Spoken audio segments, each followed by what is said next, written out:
Quem comeu chocolate ovo aqui? Chocolate hoje, não precisa ser ovo não. Qualquer chocolate, levanta a mão.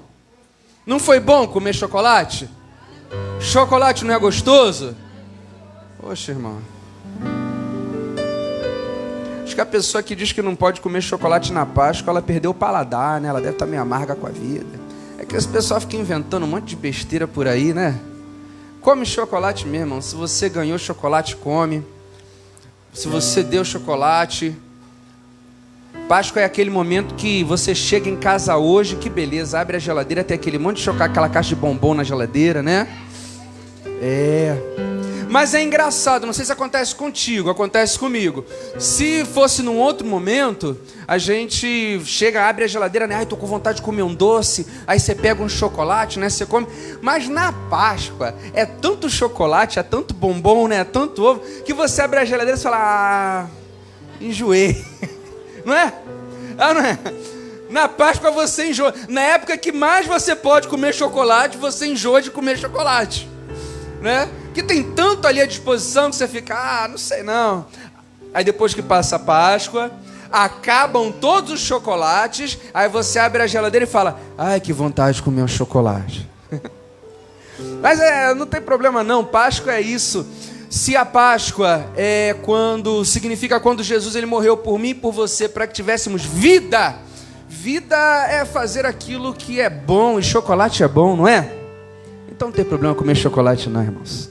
Só que o real significado da Páscoa não é o chocolate. O real significado da Páscoa não é o coelhinho, nem é o ovo.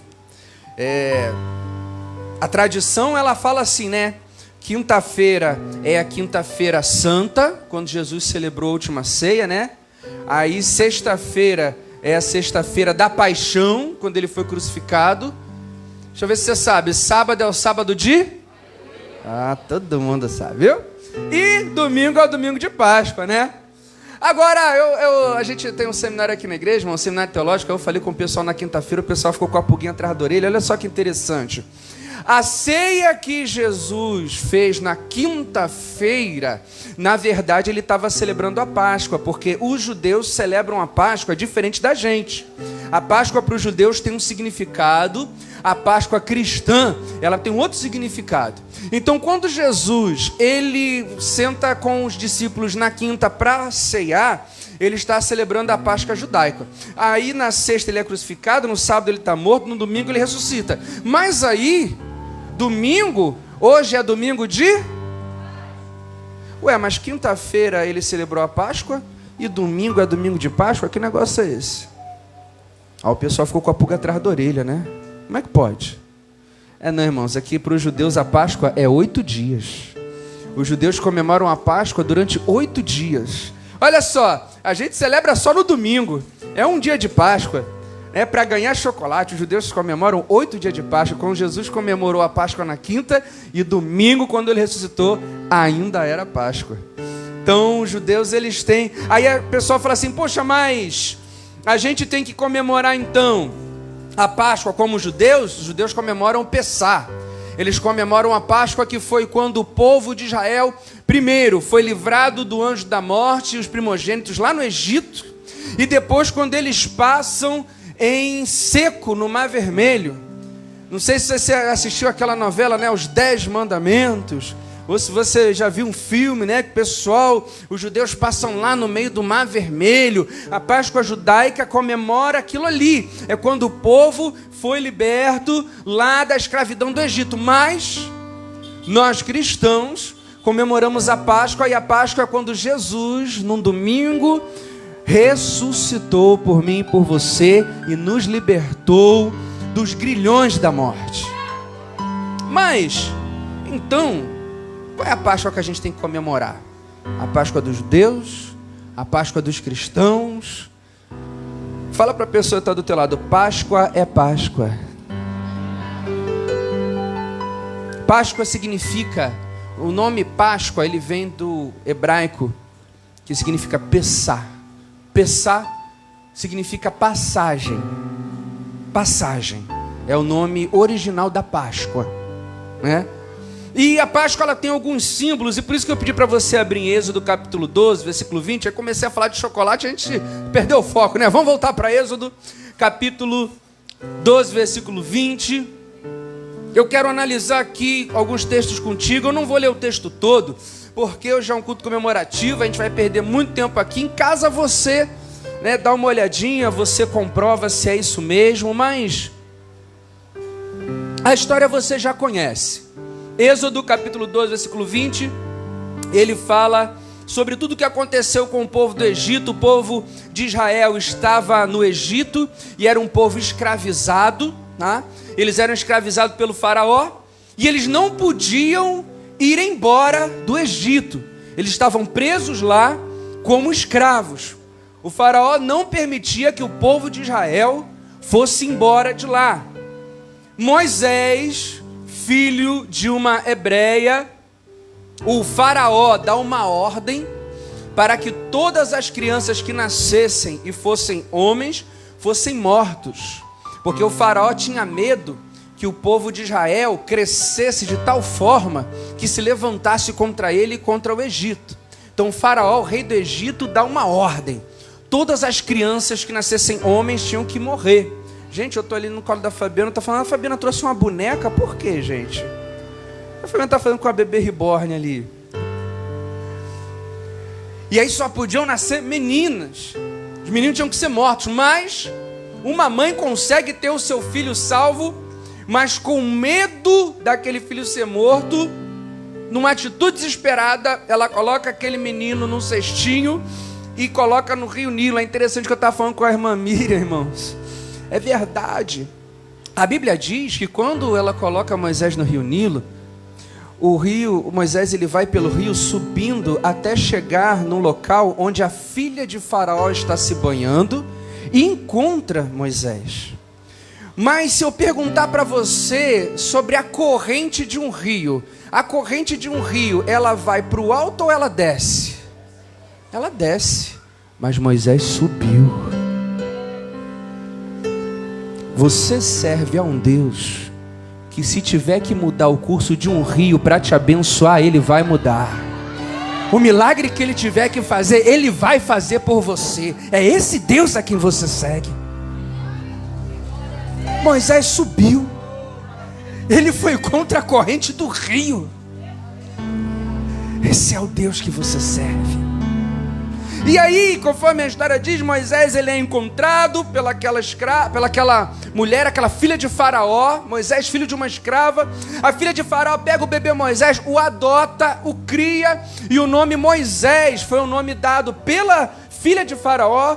Originalmente era Mose, um nome egípcio, e aí transliterado para hebreu é Moshe, Moisés. Mas o nome de Moisés é dado pela filha do faraó, ele é cuidado pela filha do faraó e ele cresce. E já adulto, Moisés ele descobre o seu passado.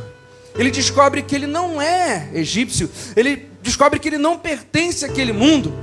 Mas ele não é egípcio e ele também não sabia quem ele era, porque a Bíblia não cita em nenhum momento o nome de Moisés, o seu nome original, hebreu. A Bíblia só cita o nome que foi dado pela filha do faraó. Moisés, durante muito tempo, ele vagou sem saber o que fazer, porque ele não sabia quem ele era. Você está aqui nessa noite? Deixa eu te falar uma coisa. Sabe uma estratégia que é usada na minha e na tua vida para que a gente não consiga avançar? Para que a gente não consiga chegar onde a gente precisa chegar? É porque muitas vezes o inimigo, ele tenta tirar a nossa identidade. Porque se você não sabe quem você é, você não sabe o que você deve fazer. Moisés durante muito tempo não sabia qual era a sua identidade, mas a partir do momento em que ele soube quem ele era, agora ele sabia o que ele deveria fazer.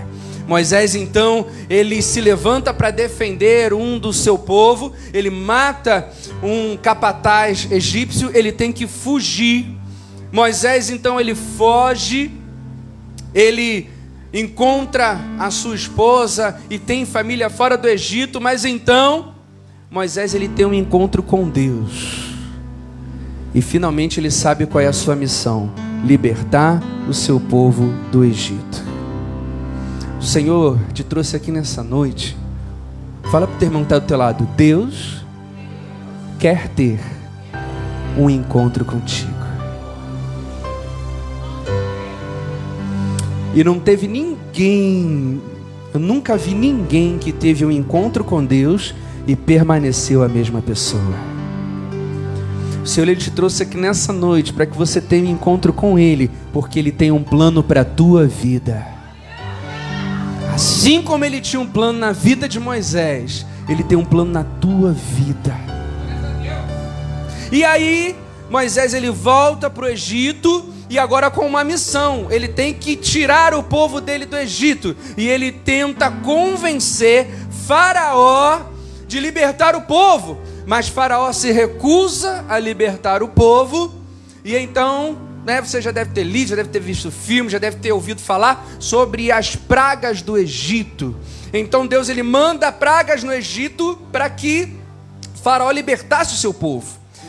E o que a Páscoa tem a ver com isso, pastor? Pois é, a última praga que Deus lançaria no Egito para que Faraó libertasse o povo dele, era uma praga que era muito peculiar. Se você, depois você conferir lá na tua casa, Êxodo capítulo 11, versículo 1 ao 10, depois o 12, do 1 ao 28, Deus ele fala assim para Moisés: olha Moisés, eu vou passar o espírito da morte, ele vai passar pelo Egito, e ele vai matar todos os primogênitos. Quem eram os primogênitos? Os primeiros filhos, os filhos mais velhos. O pessoal acha que os primogênitos eram mais novos. Não, o primogênito é o mais velho, é o que nasceu primeiro. Todos os primogênitos seriam mortos para que Faraó visse o poder de Deus. Mas o espírito da morte ele ia passar por todo o Egito. Então Moisés se assusta, porque se era a morte dos primogênitos, era tanto primogênito egípcio como também primogênito hebreu. Então ia matar tanto o povo de Faraó como também o povo de Deus. Dá um sorrisinho para o seu irmão que está do teu lado. Dá um sorrisinho para ele. Fala assim para ele: ó, se você é de Deus, o mal não pode te tocar. Aleluia! Deus cuida de você. Ele não vai permitir que o mal te toque. É sobre isso que é a Páscoa. É sobre isso, é por isso que você está aqui nessa noite. Porque o Senhor te amou tanto, te amou tanto. Se você chegou vivo até aqui, meu amado, quantos livramentos Deus já te deu. Quantas coisas Ele já fez. Quanto, meu amado, Deus já agiu só para que você conseguisse chegar até aqui nessa noite. Muita coisa você sabe, muita coisa você nunca vai saber. Mas Ele age mesmo quando você não vê. Ele te sustenta mesmo quando você não sente. Ele está no controle. Então, vamos lá. O que é a Páscoa, pastor? O que tem a ver com isso? A Páscoa tem seus símbolos. E a Páscoa judaica, ela é uma complementação da Páscoa de Jesus. Porque o povo estava preso por Faraó. Faraó aqui, irmãos, ele tem a simbologia do diabo. Romanos capítulo 6, versículo 6, ele diz que o diabo, Satanás, ele é o príncipe deste mundo, ele é o Deus deste século. E o povo estava preso a um homem que se intitulava Deus. O Faraó dizia que era Deus, ele era o Deus homem, e ele estava prendendo o povo. Quantas vidas, meu amado, nessa Páscoa. Eu estava vindo com meu filho e com minha filha pela rua e passando o pessoal de carro correndo, de moto, e o meu filho de 7 anos falou: nossa, pai, o pessoal tá meio doido hoje, né? Eu falei: meu filho, é porque enquanto você está aqui hoje buscando ao Senhor, ouvindo essa mensagem, tendo o seu coração preenchido, tem muita gente que está lá fora, irmãos, alcoolizado, sob efeito de drogas, destruindo a própria vida. É isso que o Deus deste século faz, é isso que o Senhor desse mundo tenebroso realiza. E Faraó era uma simbologia ao próprio diabo, e o Egito, ele representava o mundo. 1 João capítulo 5, versículo 19 diz que o mundo jaz no maligno, significa que o mundo está morto no maligno. E lá fora, nesse dia de hoje é domingo, mas você passa na sexta, no sábado, muitas coisas acontecendo, muita vida se perdeu, muita gente morta nas estradas porque pessoas dirigiram alcoolizadas, muita gente com overdose em prostíbulos, em lugares que vão para se intoxicar, muitas vidas destruídas, muitas famílias destruídas por causa de traição, por causa de adultério. Foi o que aconteceu nesses dias. Porque o mundo, ele traz isso. E o Egito, ele representa o mundo, mas o que Deus ele fala para Moisés? Lá no capítulo 12, no versículo 21, Deus fala assim: Moisés, o espírito da morte ele vai passar por todo o Egito e vai matar todo primogênito, porque eu quero mostrar a Faraó o meu poder, mas o meu povo, esse eu vou livrar. O meu povo, quando o espírito da morte passar, eu vou os livrar. E como é que Deus ele livra o povo? Ele dá uma ordem para Moisés. Ele diz: fala a todo o povo de Israel que eles têm que pegar um cordeiro, um carneiro, tem que matar aquele carneiro, sacrificá-lo, tá? E para que seja usado o sangue daquele cordeiro.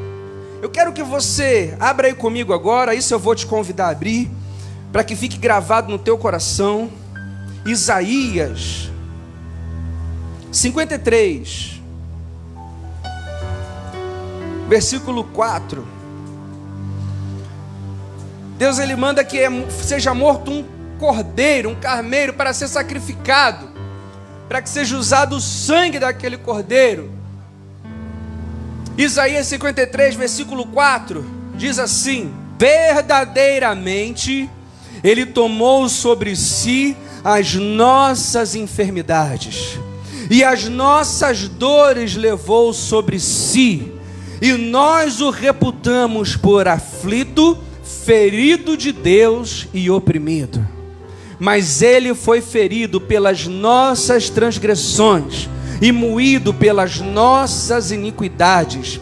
O castigo que nos traz a paz estava sobre ele, e pelas suas pisaduras fomos sarados. Aleluia! Pelas suas pisaduras fomos sarados. Ele foi ferido. Ele é muito claro quando ele diz aqui: ele foi ferido pelas nossas transgressões e moído pelas nossas iniquidades. Aquele cordeiro representava Jesus, que foi morto numa cruz, moído, ferido por mim. Foi por mim. Você consegue nessa noite reconhecer isso? Você consegue colocar a mão no teu peito e dizer: foi por mim? Você consegue reconhecer isso? Foi por mim. O castigo que nos traz a paz estava sobre ele, e pelas suas pisaduras nós fomos sarados. Nós já fomos sarados. O verbo está no passado. Significa que nessa noite, se você está sofrendo algo na tua vida, se você precisa de cura, ele já morreu na cruz para que você seja curada. Oh, aleluia! Para que você seja curado. Então o cordeiro é Jesus. Aí no versículo 22, o Senhor dá uma ordem. Então Moisés, vão matar um cordeiro, vão pegar o sangue desse cordeiro e vão passar nos batentes das portas, nos umbrais. Já viu o caixonete, né, da porta? Tem a porta, tem um caixonete de madeira. O sangue tinha que ser passado naquele batente. Por quê? O Senhor, ele fala para Moisés: quando o anjo da morte, o destruidor, passar para acabar com todos os primogênitos, a casa onde estiver o sangue nos umbrais, essa será livrada. O anjo vai passar direto. Tinha que ter sangue na madeira. Sangue na madeira. Sangue no madeiro. Era o sangue de Jesus. Meu amado, é o sangue de Jesus na minha e na tua vida que fazem a diferença. É o sangue de Jesus na minha e na tua vida que nos liberta. É o sangue de Jesus na minha e na tua vida que faz um anjo da morte passar direto. É o sangue de Jesus. Essa é a marca.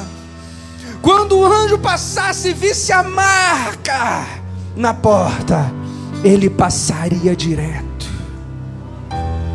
A marca de Cristo. A gente fala que a gente é de Cristo. A gente fala que a gente é de Jesus. E nesse momento dessa palavra eu quero parar e trazer uma reflexão às nossas vidas. O Senhor, ele te trouxe aqui nessa noite para te falar sobre libertação, sobre graça, sobre transformação. Mas o livramento não vai vir se não tiver a marca dele. Será que nós temos a marca de Cristo na nossa vida? Porque, meu amado, se alguém daquele povo desobedecesse, não matasse um cordeiro, não pegasse o sangue e não passasse no umbral da porta, quando o anjo da morte viesse, aquela casa não seria poupada. O anjo não passaria direto. Sabe o que é a marca de Cristo? Obediência. Só quem obedeceu. Não adianta eu dizer que sou de Jesus. Irmãos, não é pelo teu nome estar arrolado num hall de membro de uma igreja que significa que você é de Jesus, não. Não é só por a gente colocar um terninho. Olha aqui, ó, Cris, diácono, levita, sonoplasta e modelo. Porque olha só, rapaz, o cara veio na beca. Aí você olha e você fala assim: nossa, é um homem de Deus. E é um homem de Deus, graças a Deus. Mas muitos de nós colocamos uma roupinha e dizemos: sou crente. Botamos uma Bíblia debaixo do braço e dizemos: sou crente. Não é isso que te define. O que define se você segue a Jesus ou não é se você tem a marca de Cristo na tua vida. E a marca de Cristo é santidade, obediência, verdade, honestidade, paz, coragem. Pergunta para a pessoa que está do teu lado: você tem a marca de Cristo na tua vida? Será que você tem? Será que o anjo da morte vai passar direto? Porque a gente reclama: porque minha vida está assim, minha vida está assado, está acontecendo isso na minha vida, está acontecendo aquilo outro na minha vida, e a gente fica com raiva de Deus, e a gente quer culpar a Deus, e a gente diz: não vou mais para a igreja, não quero mais saber de igreja porque estou chateado. Deixa eu te falar uma coisa, meu irmão: se você não quer mais saber de igreja porque você está chateado, o problema é todo seu. O problema é todo seu. Você é o único prejudicado. Você é o único que vai continuar sofrendo. Você é o único que vai continuar se arrastando, vivendo uma sobrevida, não uma vida, porque vida verdadeira só em Jesus. Me desculpa se eu estou te dizendo isso num culto de Páscoa, mas é uma mensagem do Espírito Santo para o teu coração. Enquanto você ficar batendo perninha, fazendo mimizinho, querendo fazer pirracinha com Deus, o único prejudicado é você. Só você. Deus, ele continua sendo adorado e ele continua realizando milagres na vida daqueles que têm a marca dele. E você vai ficando. Depois em Êxodo 14, 21, primeiro 13, 17, Israel é liberto do Egito. O anjo da morte passa, o filho de Faraó morre, o povo de Israel passa ileso. Mas Faraó, no meio da dor e vendo o poder do Deus de Israel, manda que Moisés saia com aquele povo do Egito. Evangelho de João, capítulo 8, versículo 36. Se, pois, o Filho vos libertar, verdadeiramente sereis livres. E Êxodo 14, 21. Depois que o povo sai, o povo não sai apenas por sair, mas Deus, ele dá uma promessa ao povo de Israel. Ele diz que eles iriam herdar uma terra prometida. Deus, ele não quer só te libertar, ele quer te libertar porque ele tem um plano para você, ele tem um caminho para você, ele tem um lugar onde ele quer te levar, ele tem uma promessa para você, e é muito maior do que você pode imaginar. Ele quer te tirar do Egito, ele quer ressignificar a tua vida, ele quer ampliar a tua visão e te levar para voos muito maiores do que você pode imaginar. Mas o diabo não vai ficar satisfeito, como Satanás, como Faraó não ficou. A Bíblia diz que quando o povo de Israel sai do Egito, depois o Faraó se arrepende e vai atrás do povo com o seu exército. O diabo, ele sabe tudo o que Deus tem para a tua vida. Por isso ele vai fazer de tudo para que você continue nesse ciclo vicioso. Ele vai fazer de tudo para que você continue vivendo essa vida que não vale a pena ser vivida. Porque vida que vale a pena ser vivida só é vivida com Jesus. Mas aí o povo vai, Faraó vai atrás. E aí, mais uma vez, por isso significa o nome passagem. Quando Faraó vai atrás do povo de Israel, Moisés clama ao Senhor, Deus abre o mar vermelho e o povo passa em seco pelo meio do mar. Abre a sua Bíblia em Colossenses, capítulo 1, versículo 13. É o último versículo que a gente vai ler. Colossenses, capítulo 1, versículo 13.